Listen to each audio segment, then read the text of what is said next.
What has been the reaction from the right wing to the capture of this alleged militant, this alleged ringleader in the Benghazi attacks? Yesterday, we had one clip and some quotes showing that the right wing seemed either unimpressed or saying the capture didn't happen fast enough, or maybe the capture itself was timed in some particular way. I have so much more for you now. The last 24 hours have shown us that it doesn't matter what the Obama administration does.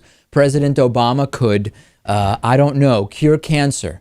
And the questions would be, did he know about that cure and waited on it until there was a politically advantageous time? Was this specifically planned because of his book tour or something like that? Let's go to the audio. This is Rush Limbaugh yesterday, the day before, on his radio program. Here's one idea. News media going berserk. Isn't it an amazing, timely coincidence here that they have found a militia leader of the Benghazi attack and they've arrested him? Isn't this amazing timing?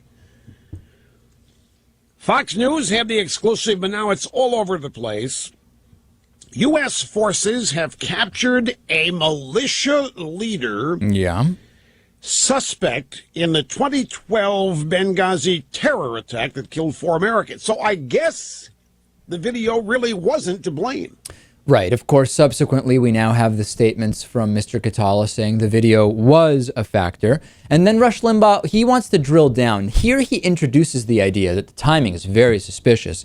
But now he says a little more specifically why it's so suspicious. And in the midst of Mrs. Clinton's failed book tour and failed book rollout, all of a sudden we capture the militia leader who led the attack. Yeah.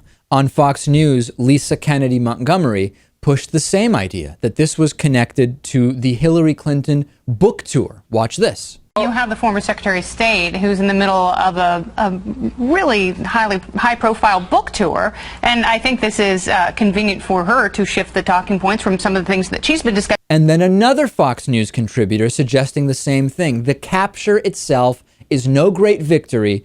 It was specifically planned to help Hillary Clinton sell books. Something clearly changed in the calculus of the United States, and I think a lot of it does have to do with the State Department. I think this thing needs to be tied in a bow for certain individuals to have a clean break from an incident that has become and will continue to be a scandal and an anchor around a certain individual's neck who may want to run for president. Well, and so there's having an interview today. Who might just be having what a great thing to announce on an interview tonight at Fox News, that the perpetrators have been brought to justice. It's all too neat. And it's too cute, and Don't you think this is a little bit self-centered from Fox News? If you were to believe that the Obama administration had this guy captured a long time ago and was just waiting for the right time to announce the capture, do you really think that their big concern is when Hillary Clinton is going to be interviewed by Fox News? That's the time to put out the guy that you captured a while ago?